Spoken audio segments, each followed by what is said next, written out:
नमस्कार, बहुत बहुत स्वागत है विंध्या टाइम्स में। रीवा की बड़ी खबरों के साथ हाजिर हुए हैं। पहली खबर की बात करते हैं। विगत दिनों क्षेत्र में हो रही अवैध मादक पदार्थों की बिक्री और अपराधियों पर अंकुश न लगाने के चलते मनगवा थाने का कांग्रेस पार्टी के द्वारा घेराव किया गया था। इस दौरान कांग्रेस पार्टी के पार्षद अरविंद मिश्रा के द्वारा कुछ आपत्तिजनक शब्दों का प्रयोग करते हुए थाना प्रभारी को निशाना बनाया गया था, जिसके बाद थाना प्रभारी की शिकायत पर मनगवा थाने में पार्षद अरविंद मिश्रा के खिलाफ मामला दर्ज किया गया। अब इस मामले के दर्ज होने के बाद कांग्रेस पार्टी ने पुलिस अधीक्षक को ज्ञापन सौंपते हुए 10 दिन के अंदर मामले की जांच कर पार्षद के ऊपर दर्ज मामले को खत्म करने की मांग की है। कांग्रेसियों का कहना है कि बिना जांच पड़ताल झूठा मुकदमा पंजीबद्ध किया गया है। अगर 10 दिन के अंदर मामला खत्म नहीं किया जाता है तो मनगवा थाने के साथ साथ पूरे जिले में कांग्रेस पार्टी आंदोलन करने पर बाध्य होगी, जिसकी पूरी जिम्मेदारी प्रशासन की होगी। अच्छा, क्या नाम है और क्या समस्या लेकर आप? हमारा नाम रवि तिवारी है। हम जिला कांग्रेस कमेटी ग्रामीण में समाज कल्याण प्रकोष्ठ के जिलाध्यक्ष हैं और हम लोग आज एसपी साहब से एक ज्ञापन देने आए थे कि पिछले 30 सितंबर को हम लोगों ने स्थानीय जन समस्याओं को लेकर मनगवा थाने का घेराव किया था और थाने के घेराव के बाद हमारे कांग्रेस पार्टी के पार्षद के ऊपर मुकदमा पंजीबद्ध कर दिया गया। मेरा ये कहना है कि भारतीय जनता पार्टी की सरकार के पाप को छिपाने के लिए मनगवा पुलिस का इस्तेमाल किया जा रहा है और मनगवा के जो थाना प्रभारी और वहाँ की पुलिस है उसने एक नया पाप करके कांग्रेस पार्टी के पार्षद के ऊपर मुकदमा पंजीबद्ध किया है, जिसके संबंध में हम लोगों ने ज्ञापन दिया एसपी साहब को और एसपी साहब से ये आश्वासन मिला है कि हम जाँच कराएँगे और मामले पर कार्यवाही करेंगे और समाप्त कराएँगे। और हम लोगों ने इस बात का भी अल्टीमेटम दिया है कि अगर पुलिस अधीक्षक महोदय इस पर समुचित कार्यवाही नहीं करते हैं तो कांग्रेस पार्टी का एक एक कार्यकर्ता अपने पार्षद अरविंद मिश्रा के साथ है और पूरी ताकत से सड़क से लेकर हर जगह तक संघर्ष करने के लिए तैयार है और संघर्ष करेंगे। हम लोगों ने अभी 30 सितंबर को पुलिस के चोरी, अपराध, नशाखोरी के खिलाफ समाज कल्याण प्रकोष्ठ के हमारे जिला अध्यक्ष हैं रवि जी, इसके माध्यम से हम लोगों का ब्लॉक कांग्रेस कमेटी गंगेगो के तारतम्य में एक धरना प्रदर्शन आयोजित हुआ था, क्योंकि तमाम नेताओं ने बात, उसी में से हमारे ये पूर्व नगर पालिका के उपाध्यक्ष हैं, वर्तमान पार्षद हैं अरविंद मिश्रा जी, इनके खिलाफ वहाँ के थानेदार महोदय ने मुकदमा कायम किया कि मुझे गाली दी। भाई गाली दी कि क्या किया, ये तो पूरे भाषण में सबने पुलिस की आरती उतारने हम नहीं गए थे, हम तो पुलिस को कोसने ही गए थे। हर किसी ने ठीक है अपने अपने से होता, कोई इस तरह की अभद्र भाषा किसी ने प्रयोग, लेकिन हमारे कार्यकर्ताओं को हम लोगों को डराने के लिए उनने एक मुकदमा झूठा कायम किया अरविंद मिश्रा की। उसके खिलाफ अभी हम लोगों ने एसपी साहब को ज्ञापन दिया है। एसपी साहब ने कहा भी है कि भाई हम लोग जांच करा के इसको वापस करेंगे। अगर एसपी साहब वापस नहीं कराते उसको, आगे 10 दिन बाद पूरे ज़िले में कांग्रेस के कार्यकर्ता मनगवा थाना को घेरेंगे, पूरे ज़िले के थानों को घेरेंगे। थाना प्रभारी कौन है? थाना एपी पटेल एपी पटेल जी हैं उसमें। इस मुद्दे को लेकर आप घेराव किए? घेराव, चोरी, अपराध जो बढ़ रहा, नशा 4 सूत्री है उसको दे दो एक, 4 सूत्री मांगों को लेके हमने धरना पर घेराव किया था।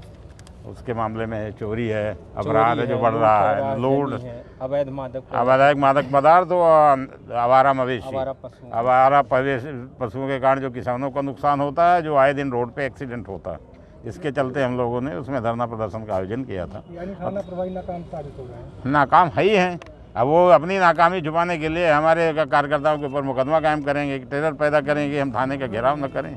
तो हम तो लोकतांत्रिक तरीके से पूरी तरह से घेरेंगे। अभी मनगवा को फिर घेरेंगे, पूरे जिले के थाने को घेरेंगे। मंच में जिस तरह बोला गया, क्या अशोभनीय था? है मंच में जिस प्रकार ऐसी कोई भाषा बोली नहीं जाती मंच में। अब मंच में हम आरती उतारने तो जाते नहीं, सम्मान करने, विरोध करने ही जाते हैं। वही पूरा थाना खा लिया, अपने पूरी चोरी करा लिया, अपने आप शामिल हो चोरों से, ये तो भाषा उपयोगी होगी।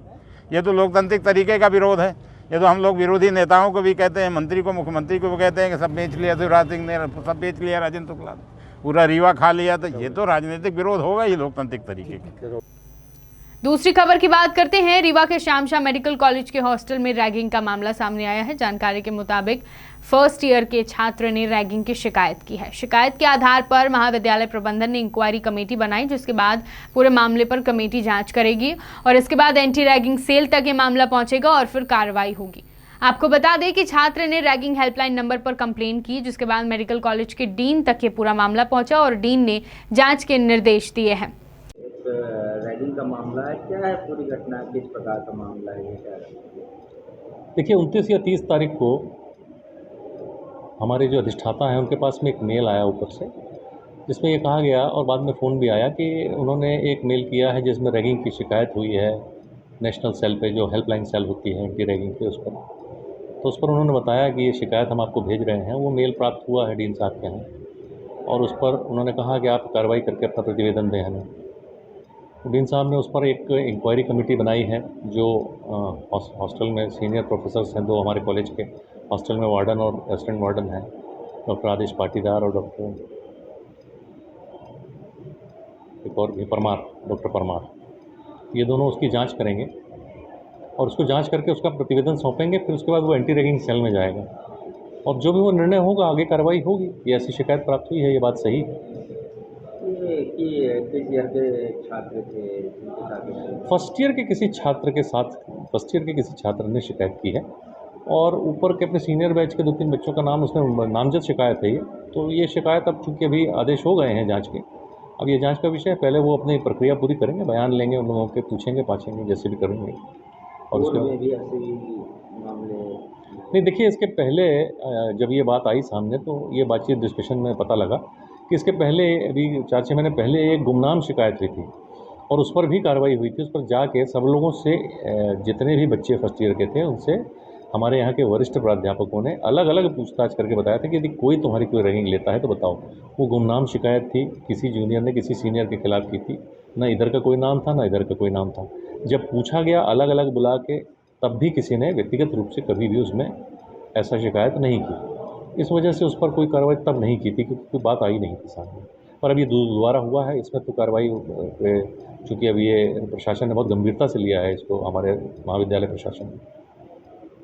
रीवा की तीसरी खबर की बात करते हैं। विधानसभा चुनाव के लिए बीजेपी और कांग्रेस दोनों ही पार्टियों ने तैयारी शुरू कर दी है और अब आम आदमी पार्टी भी चुनावी मैदान में उतरने को तैयार है। इसका असर देखने को मिल रहा है। रीवा में आम आदमी पार्टी के रीवा विधानसभा प्रभारी गौरव वर्मा रीवा में आम आदमी पार्टी द्वारा पदयात्रा निकालने के उन्होंने निर्देश दिए हैं, जिसमें लोगों की समस्याओं को लेकर पार्टी हर घर, गांव और वार्ड में पदयात्रा करेगी। पदयात्रा के माध्यम से लोगों की समस्याओं का खाका तैयार किया जाएगा, जैसे बिजली, पानी, शिक्षा, स्वास्थ्य, सड़क और भी तमाम समस्याओं को इस पर ध्यान दिया जाएगा। और इस बात की जानकारी प्रेस कॉन्फ्रेंस के माध्यम से आम आदमी पार्टी द्वारा दी गई है।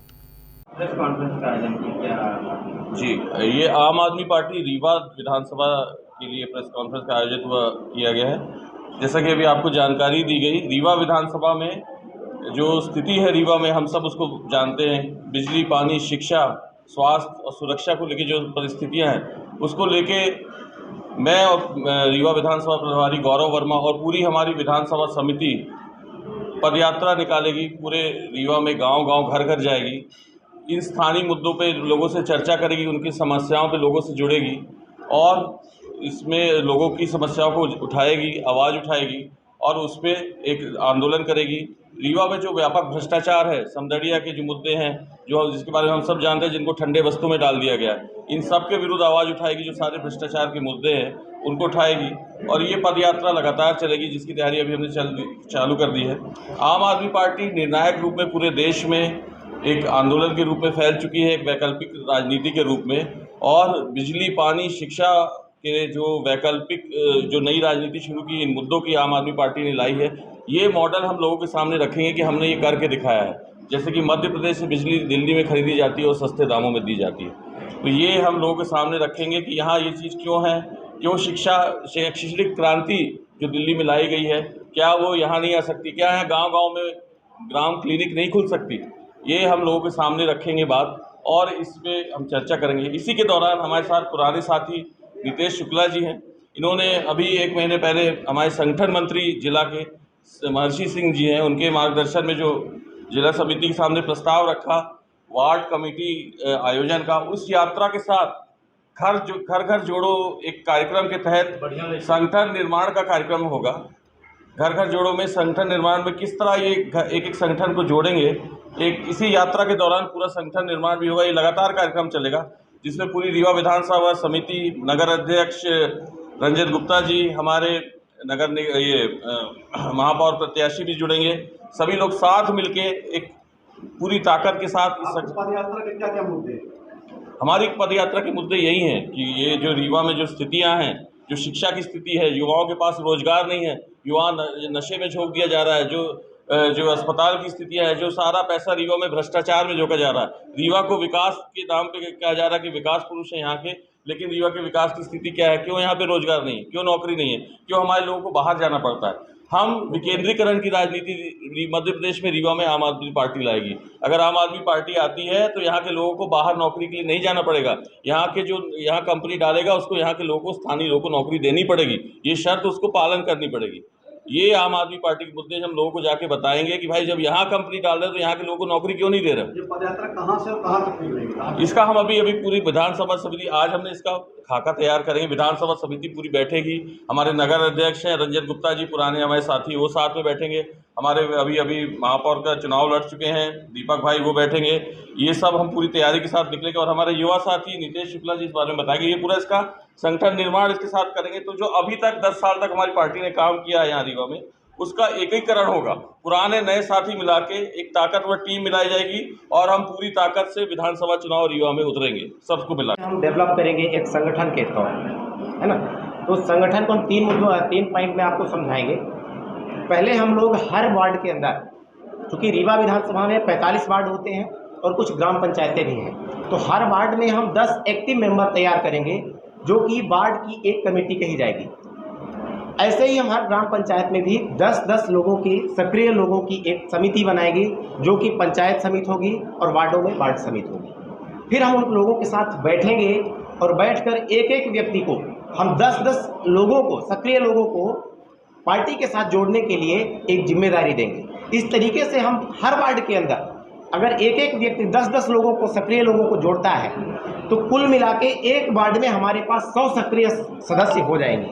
और जब 100 लोग एक साथ मिलकर वार्ड की समस्याओं को उठाएंगे तो वो ज़्यादा मजबूती के साथ और ज़्यादा प्रभावी तरीके से जनता की समस्याओं को समाधान करने में आसानी होगी। इसी प्रकार से अब चूँकि अब आपने अभी एक प्रश्न किया कि आप कौन से मुद्दे उठाएंगे, तो हम मुद्दे तय नहीं करेंगे। ये मुद्दा रीवा की जनता तय करेगी, हर वार्ड के लोग तय करेंगे, हर पंचायत के लोग तय करेंगे कि उनके यहाँ क्या समस्याएं हैं। तो हम लोग एक जो पदयात्रा निकालने जा रहे हैं, पूरी रीवा विधानसभा की जो कमेटी है, हमारे नगर अध्यक्ष, पूर्व महापौर प्रत्याशी, शहर अध्यक्ष, ग्रामीण अध्यक्ष, सभी के निर्देशन में, सभी के साथ हम लोग मिलकर पदयात्रा के दौरान हर वार्ड में जब हम पदयात्रा में जाएंगे तो उनसे ये बात हम पूछेंगे कि भाई आपके यहाँ कौन सी समस्या है, किस चीज़ से आपको सबसे ज़्यादा प्रॉब्लम हो रही है, कौन सी प्रॉब्लम ऐसी है जहाँ पे आपको दिक्कत आ रही है, शासन प्रशासन से आपको मदद नहीं मिल रही है। जहाँ करप्शन होगा हम वहाँ उन मुद्दों को उठाएंगे और करप्शन करने वाले लोगों को जेल में भेजने के लिए हम लोग संघर्ष करेंगे।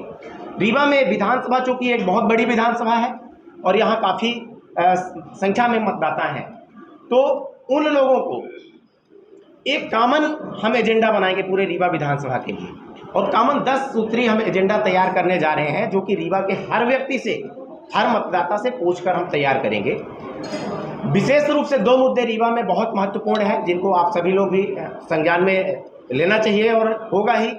तो पहली चीज़ ये है कि रीवा में बहुत सारी ऐसी बस्तियां हैं जहां पर उनका जीवन स्तर बहुत ही निम्न स्तर का है।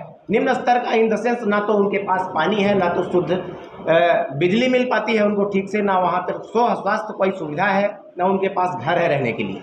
तो हम एक कॉमन एजेंडा उन लोगों के लिए तैयार करेंगे, क्योंकि पूर्व चुनाव जो हुआ था उसमें भारतीय जनता पार्टी के प्रस्ताव था, उसका जो मैनिफेस्टो था उसमें उन्होंने शामिल किया था कि हम इन लोगों को घर देंगे, लेकिन आज तक वो वादा पूरा हुआ नहीं।